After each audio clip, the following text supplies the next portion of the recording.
And now to that deep dive into vaccines. One local health director explained to me how the distribution works. He says the federal government decides how many doses to send to each state after considering population size, the number of COVID cases, and in a smaller way, discussions it's had with leaders. Down to the state level now, and we'll use Ohio as an example. It does the same thing, but in this case by zone and region, population, and virus transmission. So where do those doses go? About 1/3 of them go to public health. Half are sent to hospitals and the rest to places like pharmacies. Bear in mind, these are not massive shipments. I saw that firsthand. Since it's tough to pin down drop-off times, Mercy West got video of the van that brought one of its latest vaccine shipments while I made my way there. Looking at the vehicle, I don't need to tell you, the Pfizer delivery wasn't huge. One box. There it is, and it actually came with more supplies to support administering the shots. To understand the bigger picture, I asked the Health Collaborative, is vaccine coming into this region in large quantities or in a trickle? It's more of a trickle at this point.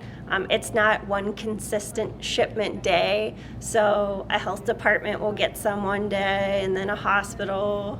But I would say most areas are accepting at least weekly shipments.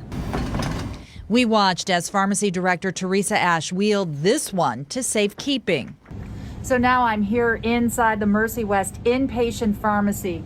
The single box shipment of about 700 doses of the vaccine will end up here in this cold storage freezer. Are you registered for every single dose? We are registered for every single dose at this point. Doses that are temperature protected even in transit. The vaccine ships in a cooler filled with dry ice. Scooping it out to get to the product makes for a different kind of mining. We like to call it liquid gold. This is the tip of the sword to end this pandemic. The only way out is going to be to make sure that we vaccinate as many people as quickly as we can. Do we need more vaccine? We absolutely need more vaccine.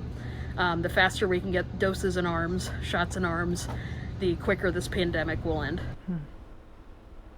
Across the tri-state, demand is outpacing supply. So what does that supply look like?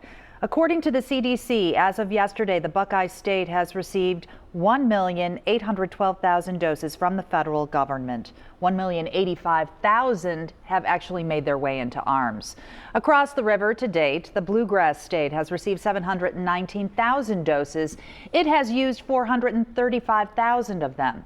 And finally, in the Hoosier State, 1,106,000 doses have been delivered. 637,000 of them have made their way into arms.